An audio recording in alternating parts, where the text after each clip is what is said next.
Hello friends, मैं पुरुषोत्तम कुमार। जैसे कि आप लोग जान रहे हैं कि जीडीसी मध्य रेलवे में निकला है, तो उसके लिए हम मैथ्स की प्रैक्टिस शुरू किए हैं। तो ड्यूटी करने के बाद आपको जो बच्चे कुछ टाइम मिलता है, उसमें आप इसको वीडियो से देख करके या फिर टेलीग्राम में जुड़ करके आप पीडीएफ डाउनलोड करके मैथ्स का प्रैक्टिस करें। आपको बहुत लाभ मिलेगा, क्योंकि मैथ जितना ज़्यादा प्रैक्टिस करेंगे उतना ही आपको ये इसमें पकड़ मजबूत होगी। अगर आप प्रैक्टिस करना छोड़ देंगे तो आपको फिर मैथ से डर लगने लगेगा। तो आइए हम इस सेशन में आज सेट नंबर 7 करेंगे, क्योंकि 6 भाग जो है वीडियो अपलोड हो चुका है। तो अगर आप पिछली वीडियो या फिर पीडीएफ से आप प्रैक्टिस नहीं किए हैं तो जरूर करें, और कमेंट करके जरूर बताएं आपको वीडियो कैसा लग रहा है। अगर चैनल पर आप नए हैं तो चैनल को सब्सक्राइब करें, नोटिफिकेशन ऑन करें, ताकि वीडियो अपलोड होने के बाद आपको नोटिफिकेशन पहुंच जाए। तो शुरू करते हैं क्वेश्चन नंबर 1 से। क्वेश्चन नंबर 1 में है 3.6 इंटू 1.62 प्लस 0.48 इंटू 3.6 बटे में है 1.8 इंटू 0.8 प्लस 10.8 इंटू 0.3 और माइनस 2.16।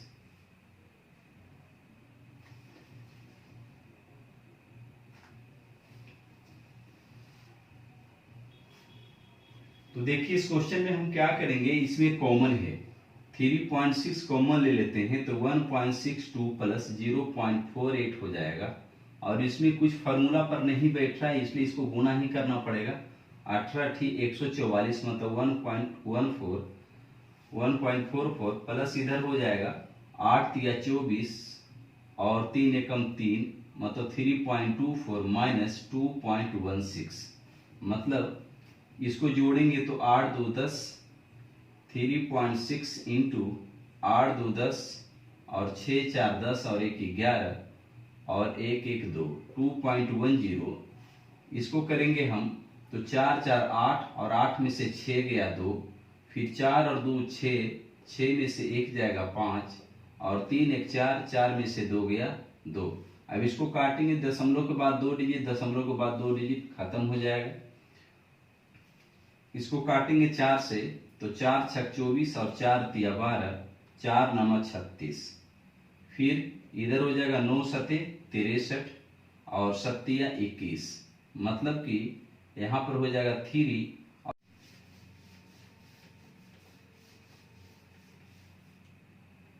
दूसरा नंबर 1/0.2 प्लस 1/0.02 प्लस 1/0.002 और फिर आगे लिखा हुआ है प्लस 9 पद तक। कहाँ तक है? 9 पद तक है। तो इसका जोड़ करने के बाद क्या आएगा? तो देखिए बहुत आसान है, थोड़ा सा दिमाग लगाएंगे। इसको हम लिख सकते हैं पॉइंट हटा करके 10/2, फिर इसको लिख सकते हैं हम 100/2, फिर इसको भी हम लिख सकते हैं 1000/2। तो ये कितना आ जाएगा? 5 आ जाएगा, और इसको काटेंगे तो 50 आ जाएगा, और इसको काटेंगे तो 500 आ जाएगा। इसी प्रकार से कहाँ तक? 9 पद तक, है ना, 9 पद तक।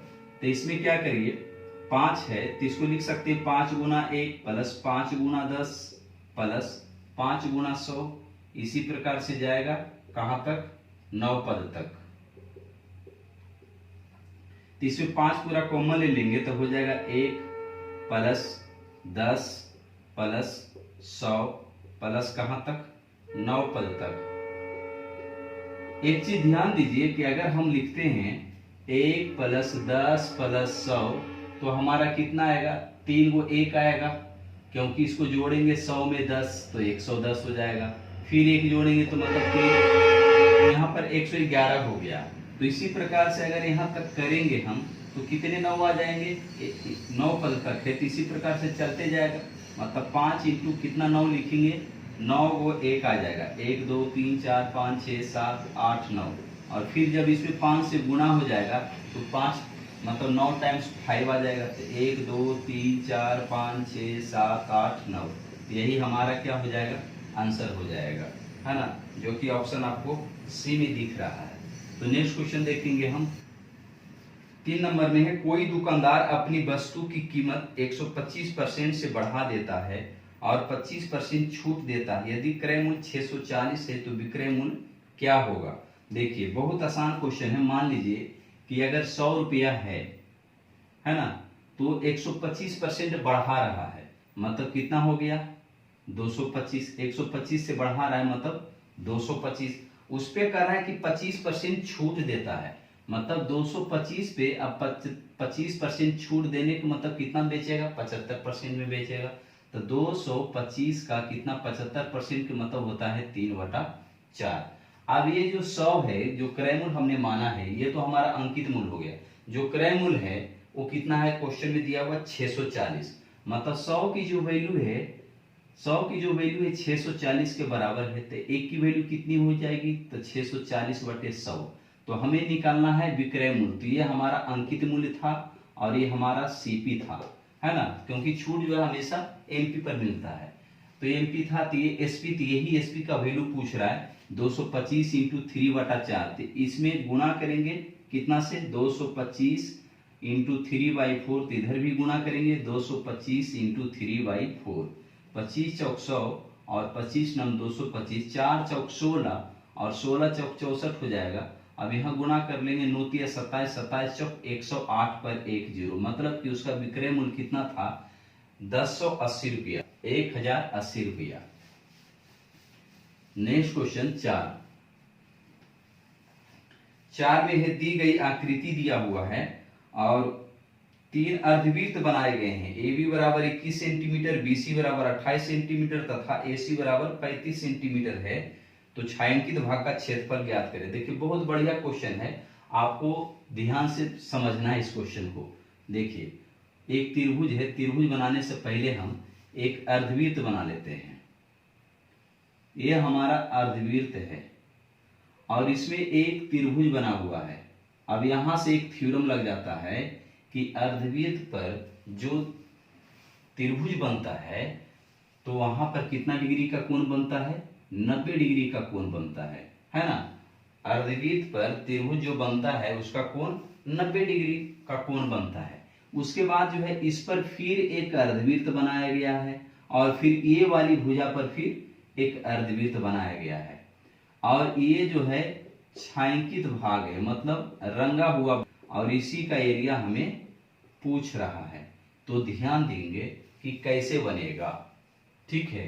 तो सबसे पहले तो ये जान लें कि अगर इस पूरे अर्धवृत्त का, ये जो हमारा पूरा अर्धवृत्त ये वाला पार्ट है ना, ये वाला जो पार्ट अर्धवृत्त है और इधर वाला जो पार्ट अर्धवृत्त है, इसका हम पहले पूरा एरिया निकालेंगे, क्योंकि इसमें बिना रंगा हुआ वाला भी भाग आ जाएगा, है ना। तो पहले इसका हम एरिया निकालेंगे। तो भुजा जो दिया हुआ है ए बी, नाम दिया हुआ ए बी और इधर सी, ये है 21 सेंटीमीटर, 21 सेंटीमीटर और ये है 28 सेंटीमीटर और ये है 35 सेंटीमीटर। ये लग रहा है कि ट्रिपलेट है, ट्रिपलेट है। कैसे, 3 4 5, अगर हम 7 से गुणा कर लें तो देखिए हमारा रिजल्ट वही आ जाएगा 21, 28 और 35। तो हम क्यों नहीं कर लें कि 3 4 5 पर ही अगर हम बना ले तो हमारा आसान हो जाएगा। तो हटाएंगे इसको, 3 4 5, 3 4 5, क्योंकि ये दोनों तो लंब और आधार हो गया और ये हमारा कर्ण हो गया। अब ध्यान देंगे कि ये पूरा व्यास है, तो इसका त्रिज्या कितना हो जाएगा, तो 3 का आधा हो जाएगा, मतलब 3/2 हो जाएगा। तो इसका जो क्षेत्रफल होगा, अर्धवृत्त का क्षेत्रफल वृत्त के क्षेत्रफल का आधा होता है, मतलब कितना हो जाएगा 3/2 रेडियस हो जाएगा इसका। तो 3/2 रेडियस का मतलब πr² होता है, मतलब लिखेंगे 3/2 का स्क्वायर, मतलब 9/4। अब चूंकि आधा होता है तो और आधा करेंगे तो 8 हो जाएगा, मतलब 9/8 पाई इसका एरिया। फिर इसी तरह से इसका एरिया निकालेंगे तो ये 4 है, तो इसका रेडियस कितना हो जाएगा 2, तो 2 हो जाएगा, तो इसका क्षेत्रफल हो जाएगा πr², मतलब 4 पाई, और फिर उसका आधा करेंगे तो कितना हो जाएगा 2 पाई हो जाएगा, क्योंकि अर्धवृत्त का क्षेत्रफल जो होता है वृत्त के क्षेत्रफल का आधा होता है। ठीक है, अब इस त्रिभुज का क्षेत्रफल को लिखेंगे तो ये त्रिभुज एक समकोण त्रिभुज है, तो समकोण त्रिभुज का क्षेत्रफल 1/2 गुने आधार गुने ऊंचाई मतलब 4 तिया 12 के आधा, तो इसका क्षेत्रफल जो आया त्रिभुज का क्षेत्रफल कितना आया 6। ठीक है, इन तीनों को हम जोड़ लेते हैं तो हमारा कितना हो जाएगा 9/8 पाई प्लस 2 पाई और प्लस 6 हो गया, मतलब 8 दूनी 16, 16 और 9 25 पाई, 25 पाई बटे में 8 और प्लस 6। अब देखेंगे कि ये जो हम एरिया निकाले थे इसमें बिना रंगा वाला भाग आया था, और इसमें भी जो एरिया निकाले हैं ये बिना रंगा वाला भाग आ गया है। तो ऐसे कंडीशन में हमको केवल निकालना है ये वाला एरिया। तो ये वाला एरिया निकालने के लिए देखिए ये भी एक अर्धवृत्त है, ये भी क्या है हमारा एक अर्धवृत्त है, बड़ा वाला अर्धवृत्त जो इस भुजा पर है ये भी हमारा क्या है एक अर्धवृत्त है। तो इस अर्धवृत्त के क्षेत्रफल को घटा देंगे तो ये वाला केवल बच जाएगा, है ना। इस अर्धवृत्त का क्षेत्रफल घटा देंगे तो ये वाला केवल पोर्शन बच जाएगा। आप सोच रहे होंगे कि जब यही निकालना था तो यही क्यों डायरेक्ट निकल जाता, नहीं ना, क्योंकि ये जो अर्धवृत्त बना है इस वाली साइड पर बना है, इस वाली साइड पर बना है, तो ये अर्धवृत्त में तो बिना रंगा वाला भी भाग आ रहा था, तो इस प्रकार से हमको इसको निकाल करके जोड़ना पड़ा। अभी बिना रंगा वाला भाग को इसको पूरी में इसको क्या करना है घटाना है ना। तो घटाना है तो कितना हो जाएगा 5, तो रेडियस इसका कितना हो जाएगा 5/2, तो पाई आर स्क्वायर मतलब 5/2 का स्क्वायर मतलब 25/4 पाई हो जाएगा। लेकिन ये तो वृत्त का क्षेत्रफल होता है ना, अर्धवृत्त का इसका आधा होता है, मतलब फिर लिखेंगे 4 दूना 8 पाई मतलब 25/8 पाई, 25 पाई/8। अब इसको घटा देंगे हम तो ये हमारा क्या हो गया कैंसिल हो गया, तो बच गया हमारा क्या 6। मतलब ये जो रंगा हुआ भाग आया कितना आया है 6 आया, लेकिन ध्यान देंगे 6 हमारा आंसर नहीं होगा। क्यों नहीं होगा, क्योंकि हम ट्रिपलेट को छोटा कर दिए थे। किसमें हम देख लेते कि यहाँ 7 है, हम छोटा इसलिए किए ताकि हमको गुणा करने में आसान पड़े। अगर ट्रिपलेट में छोटा हो रहा है तो छोटा करके बनाए, है ना, गुणा करना कम पड़ेगा। अब यहाँ 7 है, 7 से गुणा हुआ था, तो निकालने के लिए एरिया निकालने के लिए हम सीधा उसका स्क्वायर से गुणा करते। अगर परिमाप रहता तो सीधा हम 7 से ही गुणा करते, लेकिन यहाँ क्षेत्रफल निकालना है तो 7 का स्क्वायर कितना हो जाएगा 49, तो 6 में 49 से क्या करेंगे गुणा कर लेंगे, तो 9 छक 54 और 6 चौक 24 और 24 और 5 कितना हो जाएगा 29। मतलब हमारा जो क्षेत्रफल आया 294 सेंटीमीटर है, तो सेंटीमीटर स्क्वायर, मीटर है तो मीटर स्क्वायर, 294 आपको ऑप्शन सी है, तो सेंटीमीटर स्क्वायर है। तो इसका एरिया कितना आ गया रंगा हुआ भाग का 294 centimetre square. Next question 5 number.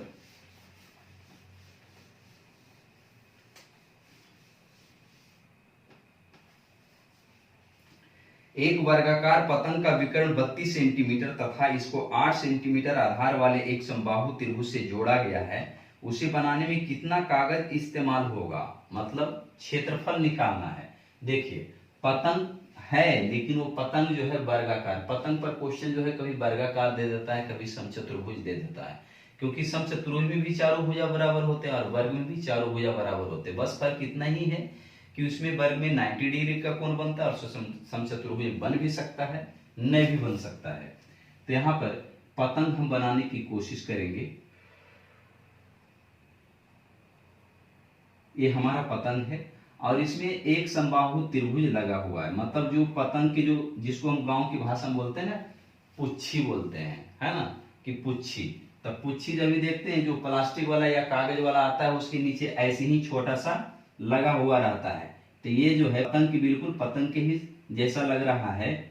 आप देखेंगे तो थोड़ा सा इसमें अगर मान लीजिए कि इसको हम अगर ऐसे कर दें और इसको ऐसे कर दें, है ना, और 2 बिंदु दे दें तो हमारा पतंग ही जस्ट लाइक हो गया। चलिए नाम दे देते हैं इसको हम A B C और D, इसको नाम दे देते हैं E और F। ये ध्यान दें कि समबाहु त्रिभुज है। अब आगे क्वेश्चन में कह रहा है कि पतंग का विकर्ण 32 सेंटीमीटर है। देखिए अब इसको हम मिटा लेते हैं, ठीक है, क्वेश्चन पर डायरेक्ट आते हैं। 32 सेंटीमीटर ये जो विकर्ण है कितना है ये 32 सेंटीमीटर है, ये विकर्ण हमारा 32 सेंटीमीटर है। तो हम जानते हैं कि अगर भुजा 1 होता है, देखिए ध्यान से देखेंगे, बिल्कुल आपको जो है ना एक एक चीज को बताएंगे। अगर भुजा 1 है तो ये जो हमारा डायगोनल होता है कितना होता है, √2 होता है, क्योंकि यहाँ पर समकोण त्रिभुज 1 का स्क्वायर प्लस 1 का स्क्वायर बराबर √2। तो ये जो 32 दिया हुआ है किसके बराबर है, √2 के बराबर। लेकिन कब, जब हम भुजा को 1 मानेंगे तब, है ना, रेशियो में हम चल रहे हैं। तो ये जो 32 की वैल्यू किसके बराबर है, √2 के बराबर है। मतलब √2 की जो वैल्यू है 32 के बराबर है, तो 1 की वैल्यू कितनी हो जाएगी, 32/√2, और √2 को हटाने के लिए ऊपर नीचे गुणा कर देंगे तो √2 इंटू √2 तो होता है 2, और 2 से काट लेंगे तो 16 दूनी 32। मतलब जो भुजा आया वो कितना आया, 1 की वैल्यू है ना, 1 हमने भुजा माना था, तो 1 की वैल्यू कितना आया, 16√2। मतलब ये जो भुजा आया कितना आया, 16√2। 16√2 भुजा आ गया। अब क्षेत्रफल की बात पूछा था तो क्षेत्रफल निकाल लेंगे, 16√2 का स्क्वायर, 16√2 का स्क्वायर निकालेंगे तो 16 का स्क्वायर 200, यार है ना, ऐसे ही कर लेते हैं सीधा इसको, 16 गुना और यहाँ 2, तो 16 का स्क्वायर 256, और 256 गुना 2 करेंगे तो कितना हो जाएगा, 6 दूना 12 और 25 दूना 50 और 1 51, मतलब 512 हो जाएगा। सही है ना, 6 दूनी 12, 5 दूनी 10, 11 दूनी 4 5। मतलब ये जो वर्ग का क्षेत्रफल आया कितना आया, 512 क्षेत्रफल आया। अब हम इस समबाहु करते हैं, तो समबाहु त्रिभुज में कह रहा है 8 सेंटीमीटर आधार वाला एक समबाहु त्रिभुज जोड़ा गया है। मतलब इसका जो भुजा है 8 सेंटीमीटर भुजा दिया हुआ है।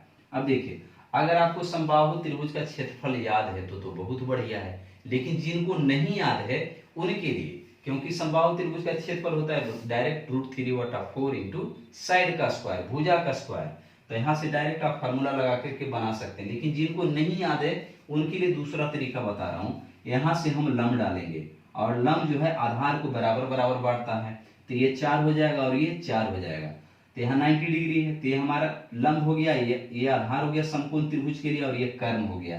तो ये ऊंचाई निकालने के लिए हम कर्ण के स्क्वायर -4 के स्क्वायर का मूल निकालेंगे, तो 64 - 16 कितना हो जाएगा, 48 हो जाएगा। और 48 को हम लिख सकते हैं 16 × 48 मतलब 4√3।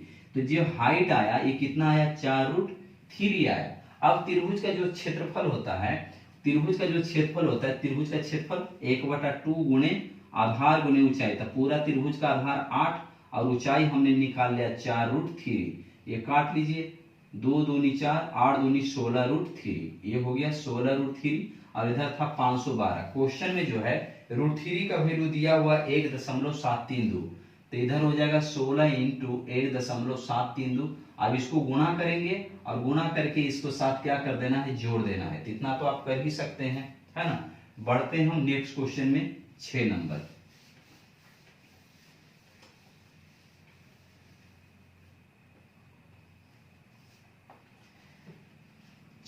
है एक ठोस घनाभ जिसकी माप 65 सेंटीमीटर, 26 सेंटीमीटर, 3.9 सेंटीमीटर है से अधिकतम संभव माप वाले समरूप घनों को काटा गया है। सभी छोटे घनों को मिलाकर कुल पृष्ठीय क्षेत्रफल क्या होगा। एक घन मतलब घनाभ दिया हुआ है, ठीक है, एक जो है घनाभ दिया हुआ है, घनाभ बना लेते हैं, और इसकी जो मेजरमेंट है 65 सेंटीमीटर, और फिर दिया हुआ 26 सेंटीमीटर, और दिया हुआ 3.9 सेंटीमीटर। देखिए, जब भी इस प्रकार के क्वेश्चन रहेगा तो सबसे पहले आप HCF निकाल लीजिए, ठीक है।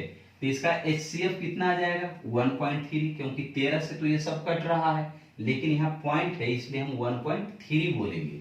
तो मतलब इसका जो HCF आया 1.3, और यही 1.3 जो HCF आता है वो अधिकतम माप वाला जो है संभव टाइल्स जो है वो उसकी माप होती है। तो हमको पहले संख्या निकालना है, तो संख्या निकालने के लिए कितना ये साइज का कितना बनेगा टाइल्स, मतलब जो घना बनेगा छोटा छोटा कितना बनेगा, तो इसके आयतन में से इसके आयतन को हम भाग दे देंगे तो हमारा संख्या निकल जाएगा। मतलब 65 × 26 × 3.9, और इस संख्या को हम भुजा, क्योंकि बराबर साइड वाला है तो 1.3 इंटू 1.3 इंटू 1.3, तो एक पॉइंट तो खत्म हो गया। 13 से काट लीजिए, 13 3 39, इस पॉइंट 2 पॉइंट है तो ऊपर हो जाएगा 100, है ना। यहाँ हो जाएगा 13 दूनी 26 और 13 पचे 65, मतलब 5 3 15 और 15 दूना 30, 30 पर 2 शून्य, मतलब कितना हो जाएगा 3000। तो टोटल टाइल्स की जो संख्या आया वो 3000 हुआ, है ना, 3000 हुआ। लेकिन क्वेश्चन में हमें क्या पूछ रहा है, सभी टाइल्स को घनों को मिलाकर के कुल पृष्ठ क्षेत्रफल निकालना। तो कुल पृष्ठ क्षेत्रफल क्या होता है, 6 गुना भुजा का स्क्वायर, 6 गुना भुजा का स्क्वायर, तो ये तो 1 का हुआ। अब यहाँ कितना है, टोटल 3000 है, तो इसमें 3000 से क्या करेंगे, गुना कर लेंगे। तो 6 इंटू भुजा स्क्वायर तो 1.3, तो 1.3 के स्क्वायर कितना हो जाएगा 1.69, 13 का स्क्वायर 169 होता है, तो पॉइंट है तो 2 डिजिट के बाद पॉइंट हो जाएगा, और इंटू यहाँ 3000। अब यहाँ पे पॉइंट के लिए 2 जीरो खत्म हो जाएगा, गुना करना है, गुना कर लीजिए। 9 छक 54 और 16 छक 96, 96 और 5 हो जाएगा 101, और इंटू 3 पर 1 जीरो हो जाएगा। तो 4 तिया 14 तिया 42, 14 तिया 42 और जीरो, 3 एकम 3 और ये जीरो, मतलब 30,420, 30,420 कुल क्षेत्रफल होगा। ऑप्शन ए सही है। नेक्स्ट क्वेश्चन देखेंगे 7 नंबर।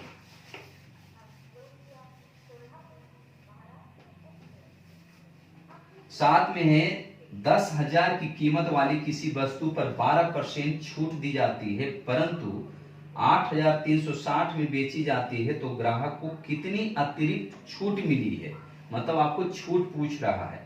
तो 10,000 कीमत है, 10,000 कीमत है, और इसको कह रहा है 12% की छूट पर दे रहा है, मतलब कितना में बेचेगा, तो 88% में बेचेगा, मतलब 2 जीरो खत्म, मतलब कितना में बेचेगा 8800 में बेचेगा। अब क्वेश्चन में कह रहा है कि अगर उसी वस्तु को 8360 रुपया में बेचता, कितना में 8360 रुपया में बेचता, तो ये दोनों में कितना का अंतर है, तो जीरो, 10 में से 6 गया 4 और 7 में से 3 गया 4, मतलब 740 का अंतर कितना में 8800 में। 740 का अंतर जो है 800 में है, 8800 में है, तो आपको जो है परसेंटेज निकालना है, तो 100 से गुणा हो जाएगा, तो डबल जीरो खत्म, मतलब यहाँ 4 से अगर हम काटते हैं, यहाँ 10 से अलग कर लेते हैं हम इसको, 4 से काट लेते हैं या 2 से काटते, 2 पचे 10, 2 44 और 2 से 22, यहाँ 2 से 37, मतलब यहाँ पर हो जाएगा हमारा 5 सत्ते 35 और 5 तिया 15, 3 18 बटे में 22, तो 22 छक 132, 22 सत्ते 154, 22 176, 22 198, ज्यादा हो जाता है तो 22 76, मतलब 8% लगभग। आपको लगभग जो है 8%, सही आंसर ऑप्शन डी में है। नेक्स्ट क्वेश्चन देखेंगे।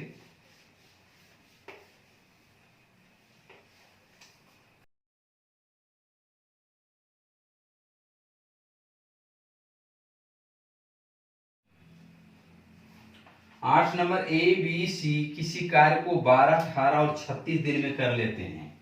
ए बी सी किसी कार्य को 12, 18, 36, 12, 18 और 36। ध्यान दीजिएगा इस क्वेश्चन में, आपको इस वीडियो में जो है ना एक एक नमूने का क्वेश्चन मिलेगा, और आपको सीखने का इसमें मौका मिलेगा कि किस क्वेश्चन को हमको कितना जल्दी में हम बनाएंगे।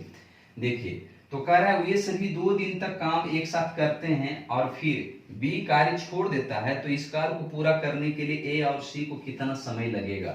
देखिए, अगर इसको आप चाहें तो एकदम बिना बनाए हुए डायरेक्ट आंसर दे सकते हैं, लेकिन वो तरीका मैं बाद में बताऊंगा, पहले भी जो बेसिक तरीका है वो चीजें सीख लीजिए।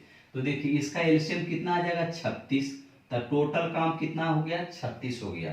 तेल इसका क्षमता 12 या 36, 18 दूना 36 और 36 से कम 36, तो टोटल काम हमारा हो गया कितना 36 हो गया। क्वेश्चन में था कि तीनों जो है 2 दिन तक मिलकर काम करता है एक साथ, तो कितना काम कर लेगा, तो 3 दू 5 और 5 और 1 6, तो 2 दिन तक काम करेगा, तो 6 दूना 12। बाकी काम कितना बच जाएगा, तो घटा लेंगे तो 24 काम बचेगा। उसके बाद कह रहा था कि बी निकल जाता है, तो जो बी निकल जाएगा तो बी को छोड़ देते हैं, तो बाकी काम जो करेगा ए और सी मिलकर करेगा, तो 3 और 1 4, तो 4 क्षमता लगा करके 24 काम करेगा तो कितने दिन में, 4 छक 24, मतलब 6 दिन में। मतलब 4 क्षमता लगा करके कितने दिन में, तो 4 छक 24, 6 दिन में। अब जो है इतना आपको लिखने की जरूरत नहीं है, बस जिस तरह से आप जो है समकोण त्रिभुज में ट्रिपलेट जानते हैं पाइथागोरस थ्योरम में, उसी प्रकार से यहाँ टाइम एंड वर्क में कुछ जो है एक दो गो ट्रिपलेट होता है। उस ट्रिपलेट को अगर आप याद रखते हैं तो बिना बनाए हुए आप डायरेक्ट आंसर दे सकते हैं। आइए उस चीज को हम सिखाते हैं आपको। देखिए इस क्वेश्चन को हम कैसे बनाएंगे, यहां तक मैं रहने देता हूं और आपको ट्रिपलेट बताता हूं। देखिए ए बी सी का ट्रिपलेट, देखिए 2 3 6, अगर ए 2 दिन में करता है, बी 3 दिन में करता है और सी 6 दिन में करता है, तो तीनों मिलकर के जो काम करेगा ए प्लस बी प्लस सी, वो 1 दिन में काम खत्म हो जाएगा। मतलब डायरेक्ट बन गया 1 2 3 6। तो जो पहला आएगा उसको समझिएगा याद रखने के तौर पर कि वो तीनों मिलकर के करेगा, और जो बाकी की जो 3 को होगा वो अलग अलग करेगा, 1 2 3 6 1 2 3 6, है ना। तो देखिए यहाँ 36 लाने के लिए अगर इसमें हम 6 कर लें तो सब कुछ आ जाएगा हमें, है ना। जब इधर गुणा करें तो इधर भी गुणा करें। अब यहाँ देखिए 36 आ गया, 18 भी आ गया, 12 भी हो गया, तो हमारा डायरेक्ट आंसर कितना आ गया, 6 आ गया। चाहे क्वेश्चन में कुछ भी हो, है ना, दिन पूछ रहा है तो हमारा डायरेक्ट आंसर आ गया 6 दिन आ गया। अब देखिए ये तो 3 आदमी वाला, अगर 2 आदमी वाला क्वेश्चन रहेगा उसके लिए ट्रिपलेट जो है आपको सीधा याद रखना है 2 3 6, 2 3 6, मतलब ये ए है और ये बी है, तो ये होगा ए प्लस बी, है ना। तो अगर क्वेश्चन देखेंगे अगला अगर मिलता है इस प्रकार के क्वेश्चन को 2 आदमी वाला, तो इस पर हम फिर बनाएंगे। वैसे ट्रिपलेट बहुत ही मजेदार की चीज है, आप इसको याद रखिए, है ना। नेक्स्ट क्वेश्चन 9 नंबर, 9 नंबर में है 44 क्रमागत विषम संख्याओं का औसत 144 है, तो सबसे बड़ी संख्या कौन से है। देखिए जब हम जानते हैं कि बीच वाला जो होता है औसत बीच वाला होता है, तो इसके पहले वाला 143 होगा और इसके बाद वाला 145 होगा, है ना। इसके बाद वाला 145 और 44 क्रमागत है, तो इसमें 44 जो है आप जोड़ दीजिए तो 4 3 7 4 4 8 और 1, मतलब हमारा कितना हो गया 187 आंसर हो गया। नेक्स्ट क्वेश्चन देखेंगे हम 10 नंबर, 60 विद्यार्थियों की एक कक्षा में 20 लड़कियों की टेस्ट में औसत 40 अंक मिले, लड़कों के औसत अंक कितने होंगे यदि कक्षा का औसत 60 अंक है। 60 विद्यार्थियों की एक कक्षा में टोटल छात्र कितना है, 60 है, टोटल छात्र 60 है और इसमें जो है बॉयज और गर्ल है। तो बॉयज और गर्ल में कह रहा है क्वेश्चन में कि लड़कियों की संख्या 20 है ना। लड़कियों के यहाँ ले लेते हैं गर्ल और इधर ले लेते हैं बॉय। तो लड़की 20 है तो लड़का कितना होगा, 40 हो जाएगा, ठीक है, क्योंकि टोटल 60 है। अब इसमें कह रहा है कि 20 लड़कियों का औसत जो है 40 है और ये 60 लड़का का औसत कितना है, लड़कों का औसत जो है 60 है। यदि कक्षा का औसत अंक 60 है, मतलब 60 का 60 औसत है, तो ये जो 40 लड़का है उसका औसत क्या होगा। तो पहले तो संख्या को हम क्या कर लेते हैं, रेशियो में काट लेते हैं, 2 दूना 4, 2 एकम 2 और 2 तिया 6। चलिए हम 60 लेकर के चलते हैं, 60 लेकर के, तो 60 से क्या है, कितना कम है, 20 कम है, तो 20 एकम 20 हो जाएगा, 20 एकम 20 गुना 1 करेंगे तो 20 हो जाएगा और बटे में यहाँ कितना हो जाएगा 2, क्योंकि इसकी संख्या निकालना है तो उसको हम भागा दे देते हैं, तो 2 दहे के 20, मतलब हमारा कितना हो जाएगा 60 प्लस 10 70, मतलब कि जो लड़का 40 लड़का का जो औसत आया वो कितना आया, 70 आया। नेक्स्ट क्वेश्चन देखेंगे 11,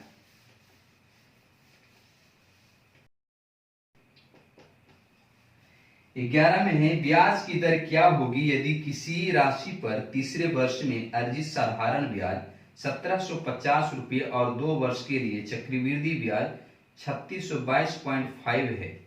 दर पूछ रहा है हमें, तो देखिए तीसरे वर्ष में अर्जित साधारण ब्याज, तो हम जानते हैं कि साधारण ब्याज में प्रत्येक वर्ष बराबर बराबर ब्याज होता है ना।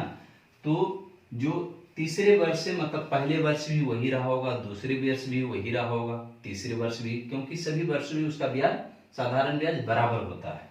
तो 2 वर्ष की CI बोल रहा है तो 2 वर्ष का हम SI निकाल लेते हैं। तो 1 साल का दिया हुआ है 1750, 1 साल का SI जो है 1750 दिया हुआ है। तो हम 2 साल का अगर निकाल लें तो इसको 2 से गुणा कर लेंगे तो 0, 5 दूनी 10, 17 दूनी 34 से 35, 3500 रुपया 2 साल का क्या आ गया, SI आ गया। और CI आपको 2 साल का दिया हुआ है क्वेश्चन में 3622.5। ठीक है, अब हमें रेट निकालना है। तो देखिए रेट निकालने के लिए बहुत आसान तरीका है, इन दोनों को माइनस करेंगे तो कितना होगा 0.5 और 2 एकम 2, 2 एकम 2, 6 में से 5 गया 1, मतलब 122.5 जो आया कितने पर आया। तो ये जो हमारा 1 साल का SI था, क्योंकि ये जो अंतर आया, अब हम 1 साल की बात करेंगे तो 1750 मतलब 122.5 बटे में 1750 और गुणा 100। तो हमारा पॉइंट से यहाँ पर 1 जीरो खत्म, तो यहाँ भी 1 जीरो खत्म हो जाएगा। तो इसको हम काटेंगे तो कितने बार में कटेगा, 5 से काटते हैं, 5 तिया 15 और 5 पचे 25, 5 दूनी 10, 5 चौक 20 और 5 पचे 25, 5 सते 35, 5 चौका 20 और 5 अठी 5 नमा 45, 7 सते 49, मतलब रेट कितना आया 7% रेट आ गया। तो बहुत आसान सा क्वेश्चन था। नेक्स्ट क्वेश्चन देखेंगे हम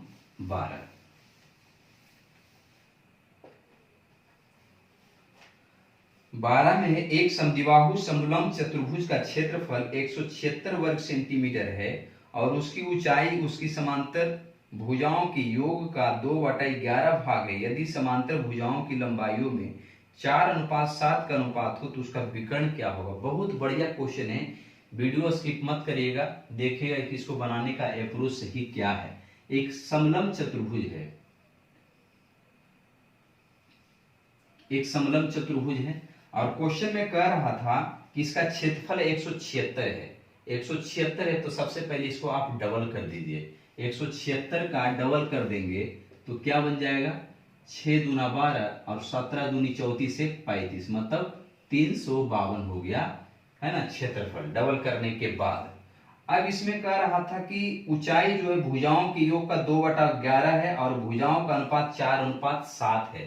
तो अगर ये 4 है तो ये कितना होगा 7, और हाइट जो है भुजाओं के योग का 2/11 है तो दोनों को जोड़ेंगे तो 7 4 11 हो रहा है, मतलब ये हाइट कितना है 2 है। तो ये भी हाइट कितना हो जाएगा 2 हो जाएगा। जब ये 4 है तो ये भी 4 ही रहेगा, यहां तक तो कोई प्रॉब्लम नहीं है, है ना। अब आगे देखते हैं। तो आगे हमारा क्या है, हमको क्वेश्चन में निकालना है। पहले तो हमको ये वैल्यू निकालना पड़ेगा कि वाकई में ये होगा क्या। तो देखिए क्षेत्रफल को हमने डबल कर दिया कितना 352।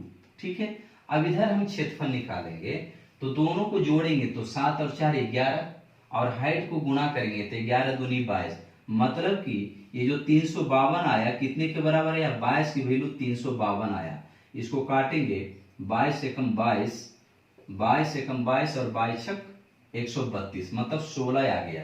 अब जब क्षेत्रफल से हम क्षेत्रफल को कंपेयर करते हैं तो उसकी एक की वैल्यू निकालने के लिए हम उसका स्क्वायर रूट निकालते हैं, मतलब एक की जो वैल्यू आएगी 16 का स्क्वायर रूट मतलब कितना आएगा 4 आ जाएगा। तो ये जो भुजा था तो एक की वैल्यू 4 है तो 4 की वैल्यू कितना हो जाएगा 16 हो जाएगा, है ना। अब यहाँ डायरेक्ट मैं मिटा करके लिख रहा हूँ 16, तो एक की वैल्यू 4 तो 7 की वैल्यू कितना हो जाएगा 28। उसी प्रकार से एक की वैल्यू 4 तो 2 की वैल्यू कितनी हो जाएगी 8 हो जाएगी, है ना।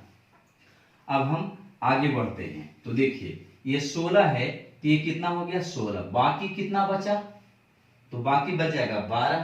तो 12 बचने का मतलब इधर भी 6 और इधर भी 6, क्योंकि ये तो बराबर हो रहा है ना, इसके समानांतर हो रहा है ना बराबर, क्योंकि हाइट मैंने दिया तो इतना दूर जो है उतना दूर यही होगा। 16 बाकी बच गया 12, तो 12 जो है इधर 6 और इधर भी 6 हो जाएगा। ठीक है, क्योंकि समद्विबाहु त्रिभुज की बात बोला है तो मतलब ये दोनों की भुजा बराबर हो जाएगा। अब क्वेश्चन में हमें क्या करना है निकालने के लिए, क्वेश्चन में बोला है विकर्ण क्या होगा। देखिए विकर्ण निकालने के लिए अब थोड़ा दिमाग लगाना पड़ेगा कि क्या होगा। तो इसका विकर्ण या तो यहां से इसे डालेंगे या तो यहां से यहां डालेंगे। विकर्ण के मतलब क्या होता है आमने सामने कोण को मिलाना। तो ये वाला कोण इधर है और एक कोण इधर है, तो इसको सामने मिलाएंगे। इसको मिलाने के बाद जो है अब यहाँ पर इस सबको मिटा देते हैं, तब आपको समझ में आएगा। या हम नीचे एक लाइन ड्रॉ कर रहे हैं, तो देखिए ये वाला जो है और ये वाला जो है, और फिर ये हम क्या किए, विकर्ण खींचे हैं। तो ये यहाँ से ये कितना है 16 और ये 6 है, तो मतलब ये टोटल कितना आ गया 22, और ये वाला कितना है 8 है। और यहाँ पर जो ऊंचाई होता है इसके लंबवत ऊंचाई होता है, तो ये 90 डिग्री। तो ये हमारा क्या बन गया, पाइथागोरस थ्योरम बन गया। तो कर्ण निकालने के लिए क्या करेंगे, 22 का स्क्वायर 484 और प्लस 8 का स्क्वायर 64 जोड़ेंगे, तो 4 4 8 हो जाएगा और 8 6 14 हो जाएगा और 4 1 5 548।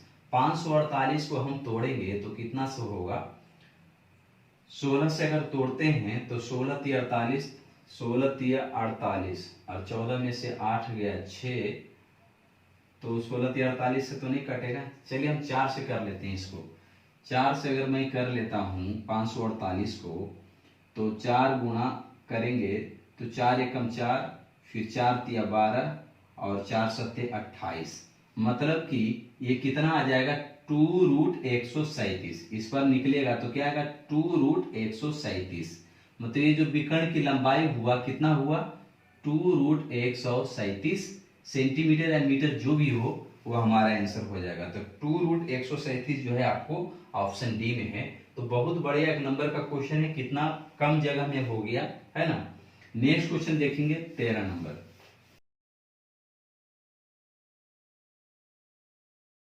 13 नंबर क्वेश्चन में है, यदि समवृत्ताकार शंकु के आधार की त्रिज्या और ऊंचाई में 20% की वृद्धि हो तो आयतन में लगभग कितने परसेंट की वृद्धि होगी। 20% वृद्धि के मतलब कितना होता है, तो 120/100 मतलब 20 छक 120 और 20 25 100 मतलब 6/5। आयतन है तो इसका घन निकाल दीजिए, तो 6 के क्यूब 216 और 5 के क्यूब 125, मतलब पहले का आयतन 125 और बाद का आयतन 216।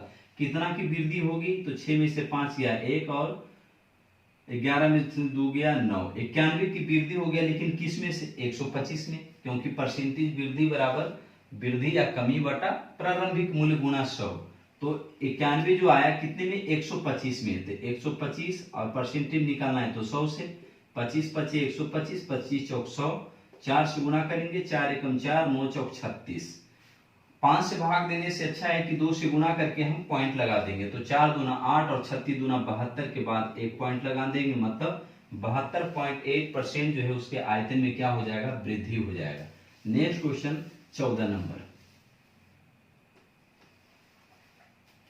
एक रेलगाड़ी ए की लंबाई रेलगाड़ी बी की लंबाई आधी है तथा रेलगाड़ी ए की चाल रेलगाड़ी बी की चाल से दुगनी है। समान दिशा में दोनों की सापेक्षी चाल 90 किलोमीटर घंटा है, तो ये एक दूसरे को 90 सेकंड में पार कर जाती है। तो प्रत्येक रेलगाड़ी की लंबाई क्या है, ए और बी।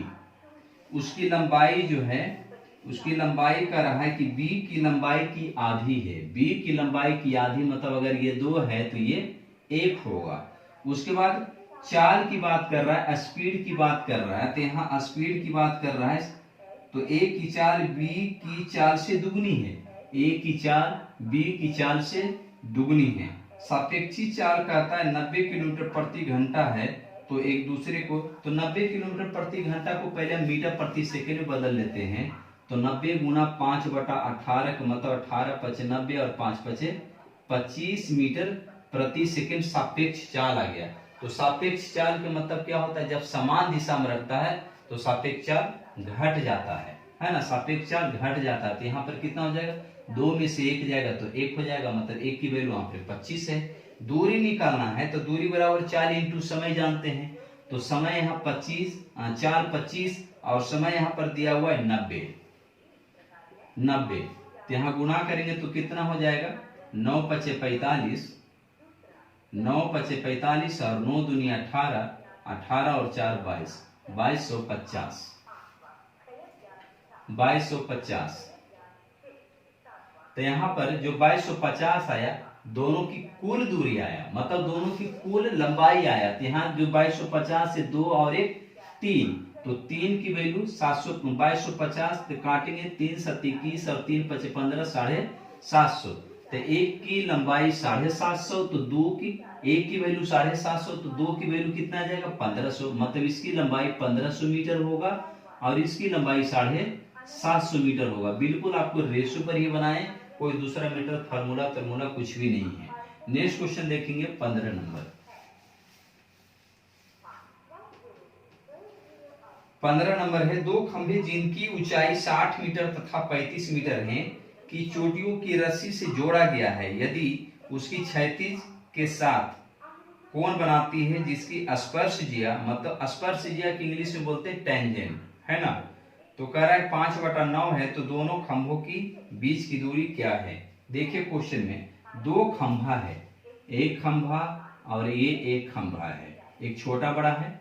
तो एक कह रहा है 35 मीटर है और एक 60 मीटर है। मान लीजिए 35 मीटर है और ये टोटल 60 मीटर है, ठीक है। यहां से हम लाइन खींच लेते हैं ताकि पता चल जाएगा हमें। तो ये 35 है, तो ये भी हमारा 35 है, तो ये वाला कितना बच जाएगा 25 बच जाएगा, है ना, 25 बच जाएगा। इधर लिख लेते हैं 25 बच जाएगा इधर की। तो आगे कह रहा है कि यदि रस्सी क्षैतिज के साथ कोण बनाती है जिसकी स्पर्शजिया, रस्सी जो है क्षैतिज के साथ, ये रस्सी इसको टॉप को जोड़ा है और यहाँ जो है कोण बनाता है कितना, थीटा जो है कोण बनता है 5/9। तो 5/9 के मतलब ये वैल्यू 5 आएगा और ये वैल्यू 9 आएगा। स्पर्शजिया क्योंकि हम tan थीटा से बात करते हैं, तो tan थीटा बराबर होता है लंब बटा आधार, तो लंब की वैल्यू हो जाएगा 5 और आधार की हो जाएगी 9।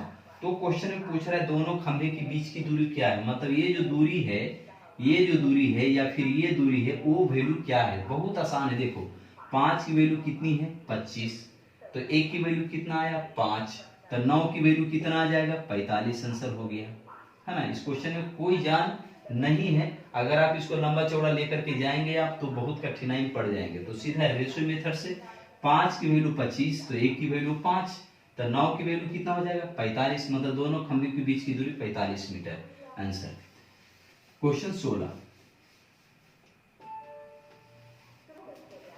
ABCD एक चक्रीय समलंब है जिनमें AD पैरेलल BC, तो कोण A बराबर 105, तो अन्य कोण 3 कोण क्या है। देखिए चक्रीय चतुर्भुज, चक्रीय समलंब चतुर्भुज है, तो चक्रीय चतुर्भुज का एक गुण होता है, चक्रीय चतुर्भुज का एक गुण होता है कि चक्रीय चतुर्भुज आमने सामने का कोण जो है 180 डिग्री होता है, आमने सामने के कोण का योग 180 डिग्री होता है। AD पैरेलल BC, यहाँ भी AD पैरेलल BC है।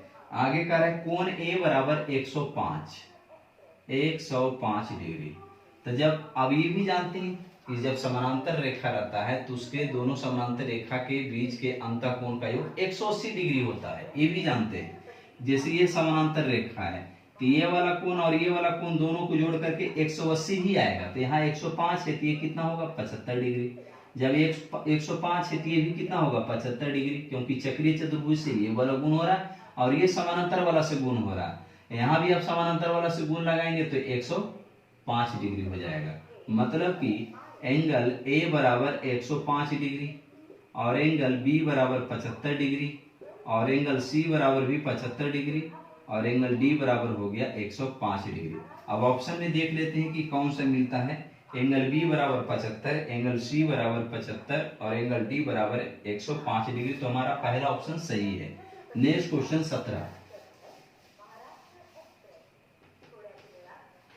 17 में है कि बिंदु S 4-2 और U 1,4 को जोड़ने वाले खंड को बिंदु T 3,0 किस अनुपात में विभाजित करता है। ये कोऑर्डिनेट से क्वेश्चन है कि दो बिंदु है S और U और एक बीच कहीं भी एक T है, बीच में तो नहीं कर सकते क्योंकि अनुपात निकालना है। इसका दिया हुआ है S का दिया हुआ है 4-2 और U का दिया हुआ है 1,4 U है और T का दिया हुआ है 3,0। देखो ये क्वेश्चन जो है जब हम सॉल्यूशन कर रहे थे तो एक मेरे दिमाग में आया, क्योंकि इसका जो फॉर्मूला होता है अगर आप यहाँ पर m मानेंगे और n मानेंगे तो x बराबर mx2 plus mx1 y m plus n, तो ये लंबा चौड़ा फॉर्मूला से आपको जो है इक्वेशन बनेगा, फिर उसके आपको सोल्व करना पड़ेगा एक वैल्यू लेकर के, कोई भी x या y लेकर के। तो मैं एक चीज सोच रहा था कि इसको अगर एलिगेशन पर मैं लगा दूं तो फिर क्या होगा, है ना। तो देखिए कुछ भी नहीं करना है, कोई भी एक वैल्यू उठा लो, आंसर आ जाएगा। तो बस यही है कि जो पहला पॉइंट रहेगा उसको बाद में लिखना, जो बाद वाला पॉइंट रहेगा उसको पहले लिखना। जो बिंदु की बात करेगा, जिस बिंदु के रेस्पेक्ट में करेगा, उसको हमको बीच में रखना है। तो पहले एक इधर बाद में है तो पहले एक लिख लो, इधर पहले है तो उसको हम 4 इधर लिख लेते हैं, और यहाँ 3 और एलिगेशन लगा दो। तो 4 में से 3 गया 1 और 3 में से 1 गया 2, मतलब 1:2 हमारा आंसर हो गया। ठीक है, आप दूसरे क्वेश्चन को भी इस टाइप से बना करके देखिए, आपको बिल्कुल सही होगा, क्योंकि ये जो चीजें हैं मैं खुद आज किया हूं जब इसका मैं सॉल्यूशन कर रहा था, है ना। तो जो है दूसरे क्वेश्चन को भी आप इस तरह से बना करके देखिए, मैं तो कर लिया हूं तभी आपको ये चीज यहां पर मैं बता रहा हूं, वरना मैं नहीं बताते आपको। 18 नंबर, 18 नंबर में है tan 80 degree into tan 10 degree, tan 80 degree into tan 10 degree plus sine square 70 degree और प्लस साइन स्क्वायर 20 डिग्री। देखो अगर इसको हम बदलेंगे 80 को तो आएगा cot 10, है ना, cot 10, और अपने का गुणनफल 1 होता है ना, अपने और अपने के उल्टे का गुणनफल 1 होता है। अगर साइन रहेगा और इंटू कौशिक रहेगा तो उसका गुणनफल 1 हुआ, क्योंकि साइन कौशिक बराबर लिख सकते हैं 1/sin, और साइन साइन से कट जाएगा। तो इसको अगर tan 80 है तो इसको हम लिखेंगे cot 10, क्योंकि दोनों जोड़ करके 90 डिग्री होना चाहिए। तो cot 10 और ये कितना गुना करके आ जाएगा 1, और साइन स्क्वायर 70 और साइन स्क्वायर 20। तो यहाँ पर साइन स्क्वायर थीटा अगर लगाते हैं तो 1 माइनस, मतलब साइन स्क्वायर थीटा लिख सकते हैं क्या, cos square 90 degree minus theta. तो cos डिग्री इसको लाएंगे तो इसको लिखेंगे cos स्क्वायर 20 डिग्री और प्लस साइन स्क्वायर 20 डिग्री। तो sine square theta plus cos square theta बराबर भी 1 होता है। तो 1 + 1 बराबर हमारा आंसर 2 हो जाएगा। नेक्स्ट 19 नंबर,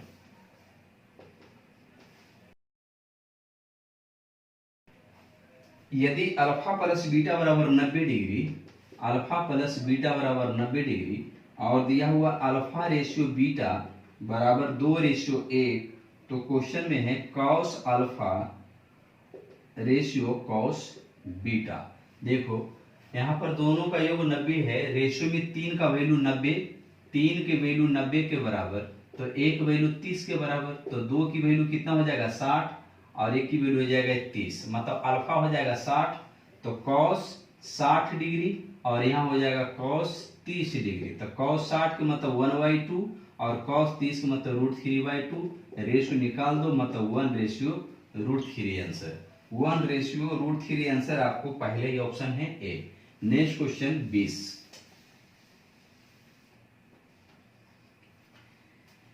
a + 1/b बराबर 1, a + 1/b बराबर 1, और क्वेश्चन में दे रहे b + 1/c बराबर 1। तो क्वेश्चन में पूछ रहा है c + 1/a बराबर क्या होगा, c + 1/a बराबर क्या होगा। तो अगर मैं यहाँ दोनों से a और c को निकाल लूं तो बहुत आसान हो जाएगा हमारा।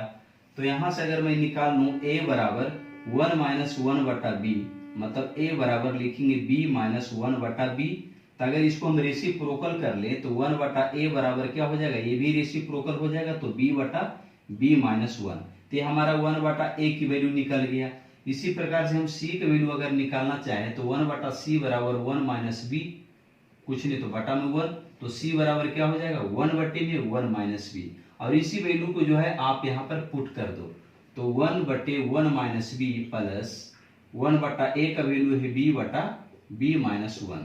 ठीक है, अगर मैं यहाँ एक चीज देख रहा हूँ कि अगर माइनस यहाँ पर कॉमन ले लूँ, अगर माइनस यहाँ पर मैं कॉमन ले लूँ तो हमारा रिजल्ट हो जाएगा 1/1 - b माइनस b/1 - b, और यहाँ 1 - b और एलसीएम भी हो गया 1 - b, तो कट जाएगा, तो हमारा आंसर क्या आ जाएगा 1, मतलब इतना बराबर हमारा आंसर 1 हो गया। नेक्स्ट क्वेश्चन देखेंगे 21 नंबर, निम्नलिखित चतुर्भुजों में से किसमें विपरीत कोण अनुपूरक नहीं है। अनुपूरक कोण के मतलब होता है कि जिसमें 180 डिग्री वाला बात नहीं। चलिए तो परिभाषा है। चलिए नेक्स्ट क्वेश्चन देखते हैं 22 नंबर, कॉस स्क्वायर ए बटे में 1 प्लस साइन ए। तो हम जानते हैं कि साइन स्क्वायर ए प्लस कॉस स्क्वायर ए बराबर 1 होता है। तो कॉस स्क्वायर ए बराबर लिख सकते हैं 1 माइनस साइन स्क्वायर ए।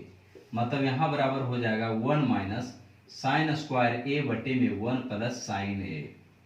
अगर इसको तोड़े ए स्क्वायर माइनस बी स्क्वायर में तो 1 प्लस साइन ए और इंटू हो जाएगा 1 माइनस साइन ए, इंटू में होगा।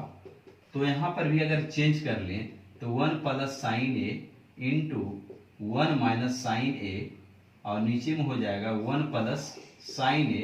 तो 1 प्लस साइन ए हमारा कैंसिल आउट हो जाएगा, मतलब हमारा आंसर बच जाएगा केवल 1 माइनस साइन ए।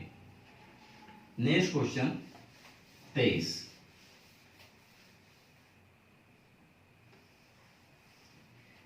में है, एक उल्टा शंक्वाकार बर्तन पानी से लबालब भरा हुआ है। बर्तन की ऊंचाई 8 सेंटीमीटर है और खुले सिरे की त्रिज्या 5 सेंटीमीटर है। यदि 1/2 सेंटीमीटर त्रिज्या वाले कुछ ठोस गोले बर्तन में डाले जाते हैं तो 25% पानी बाहर निकल जाता है, तो गोलों की संख्या कितनी है? देखिए बहुत बढ़िया क्वेश्चन है।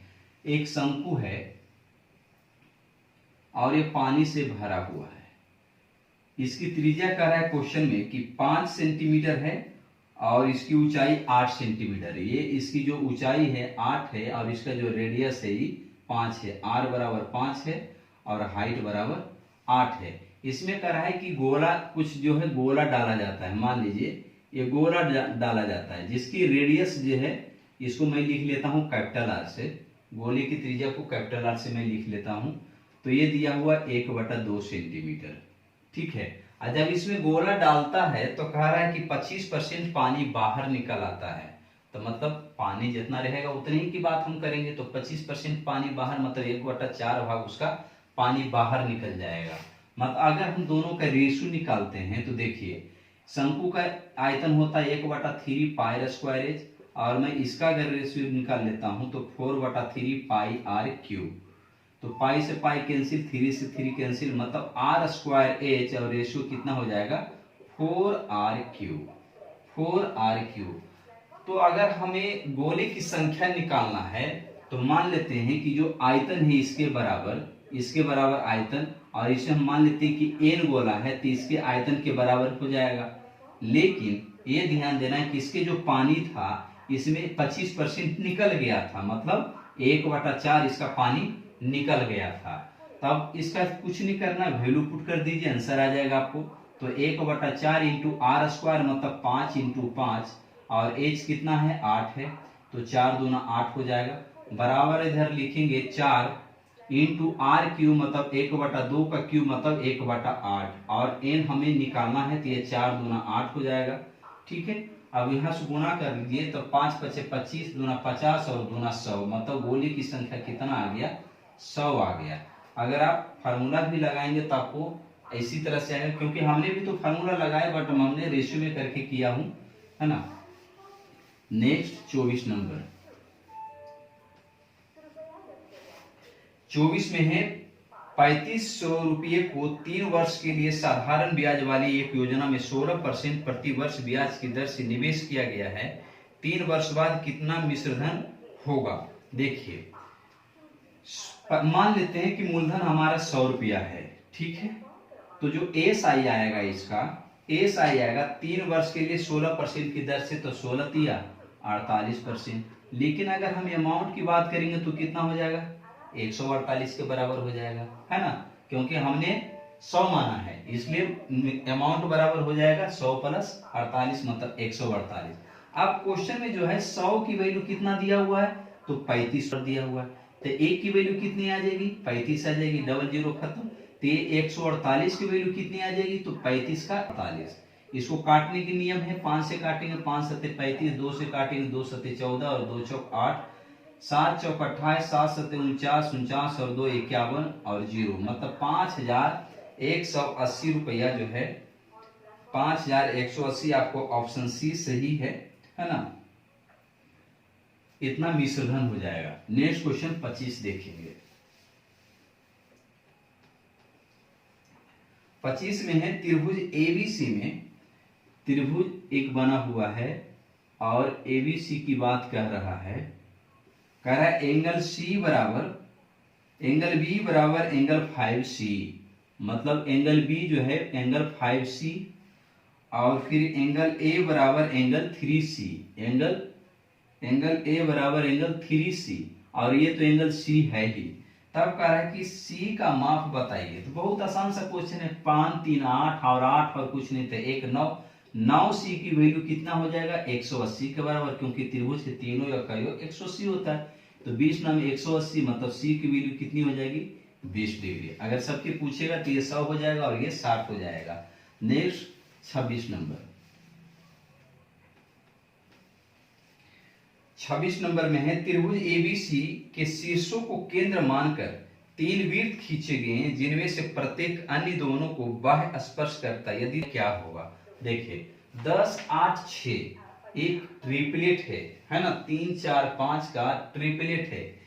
3 4 5 का अगर इसमें 2 से गुणा कर लें तो ये ट्रिपलेट हो जाएगा, है ना। 8 6 और ये 10, तो 3 4 5 के ट्रिपलेट है, मतलब ये संपूर्ण त्रिभुज की बात कह रहा है। ये जो कहानी हो रहा है किस पर होगा, संपूर्ण त्रिभुज पर ही बात होगा, ठीक है। तो कह रहा है कि शीर्ष को केंद्र मान करके जो है आप वृत्त बनाइए और वृत्त ऐसा बनना है कि सबको टच भी करना है, ठीक है। तो देखिए एक का 8 सेंटीमीटर और एक 6 सेंटीमीटर और एक 10 सेंटीमीटर। तो ये जो रेडियस होगा इसका रेडियस क्या होगा, इसका रेडियस क्या होगा, R1 R2 और R3 की हम बात कर लेते हैं। ये तो रेडियस जैसा दिख नहीं रहा है, तो और बड़ा होनी चाहिए इसके हिसाब से, तभी रेडियस के जैसा दिखेगा, है ना। ये केंद्र है, तो इसका रेडियस क्या होगा, इसका रेडियस क्या होगा और इसका रेडियस क्या होगा। बहुत आसान है। देखिए आप इसका HCF निकाल लीजिए या आप इसका कॉमन क्या है, तो कॉमन इसमें क्या आएगा 2 आएगा, क्योंकि यहाँ 2 से भी गुना हुआ है तो 2 ही कॉमन आएगा। तो जो 2 आया वो सबसे छोटा वाला होगा, है ना, सबसे छोटा वाला। तो सबसे छोटा भुजा इसमें 6 सेंटीमीटर था, तो 6 सेंटीमीटर वाले में कितना हो गया 2 सेंटीमीटर। जो HCF आएगा सबसे छोटा वाला का वो क्या होगा, तो उसका रेडियस हो जाएगा। उसके बाद उससे बड़ा वाला कौन है 8 है, तो 8 है तो सबसे छोटा 2 है, तो इसमें कितना हो जाएगा 2, 8 में 2 घटा देंगे तो कितना हो जाएगा 6 हो जाएगा। और जब इसका 6 है तो फिर 10 में 6 घटा देंगे तो कितना हो जाएगा 4, मतलब हमारा जो रेडियस आया 2 6 और 4 सेंटीमीटर आया। नेक्स्ट क्वेश्चन 27,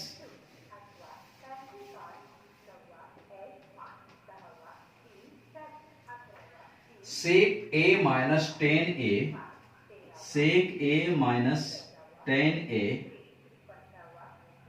और बटे में है cosec A plus cot A किसके बराबर है ना।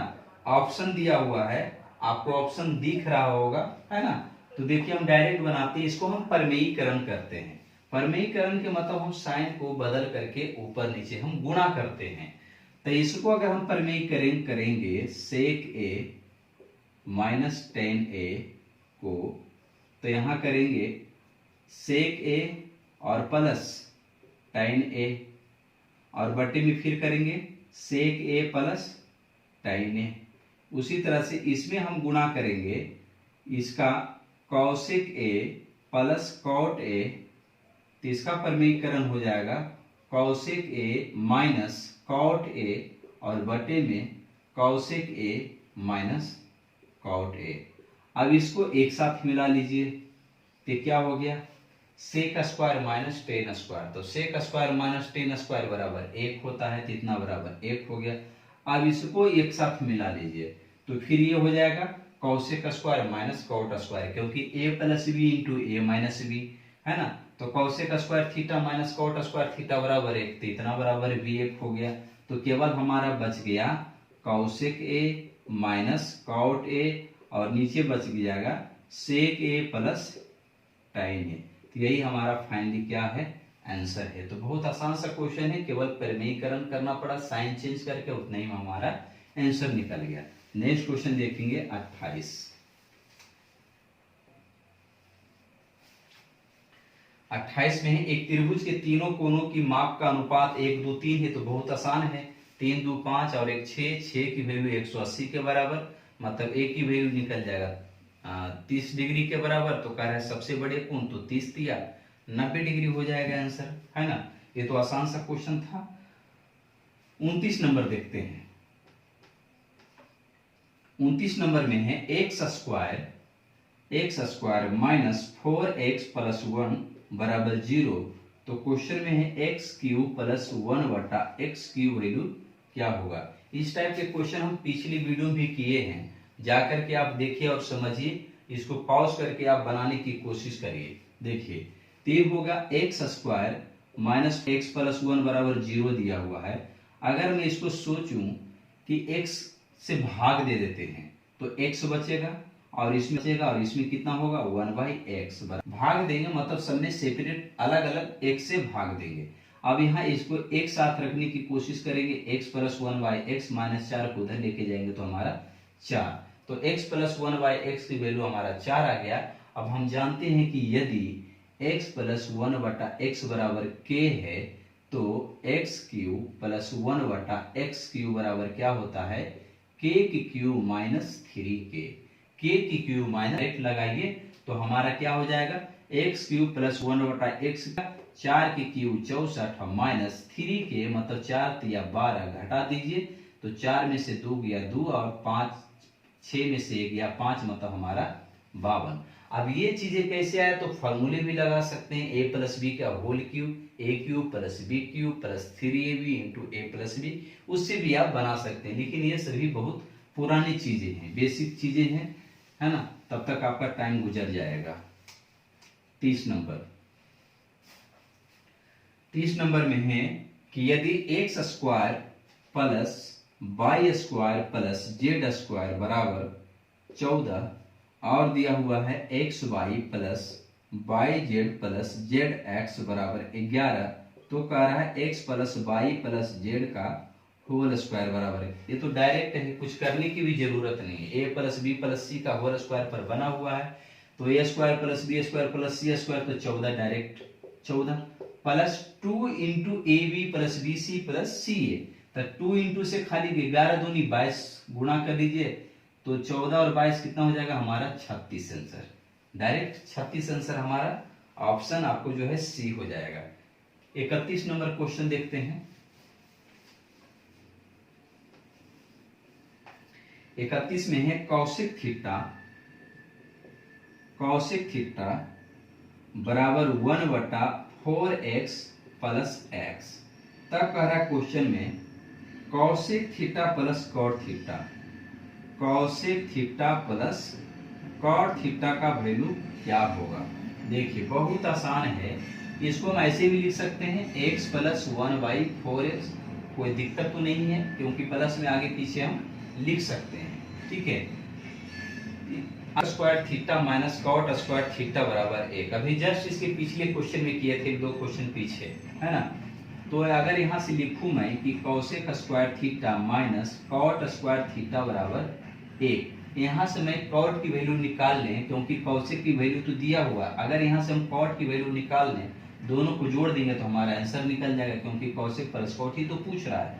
तो यहाँ से मैं अगर कर लूँ कॉट स्क्वायर थीटा बराबर, तो इधर आके माइनस हो जाएगा, मतलब कौशिक स्क्वायर थीटा माइनस 1 हो जाएगा।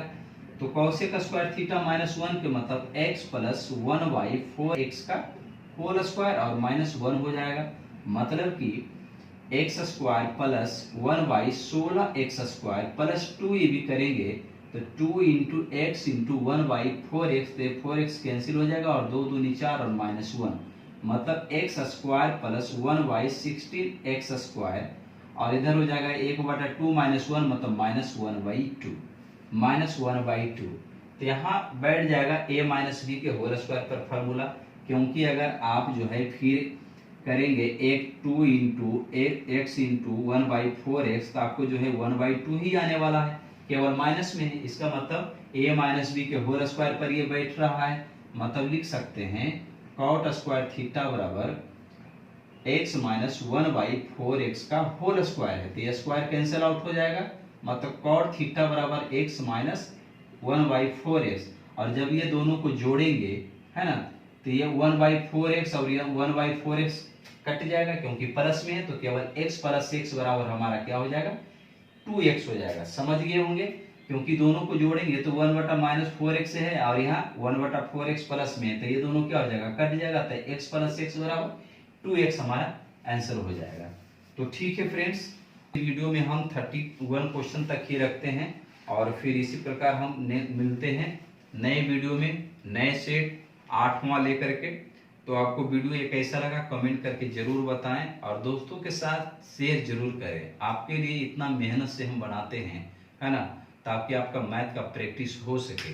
तो आपको बनता है, ये कर्तव्य है कम से कम, है ना। कर्तव्य क्या मतलब, अगर आप थोड़ा सहानुभूति दिखाएं, है ना, तो दोस्तों के साथ शेयर करें। अगर आपको वीडियो अच्छा लगता है तो लाइक जरूर करें, ठीक है।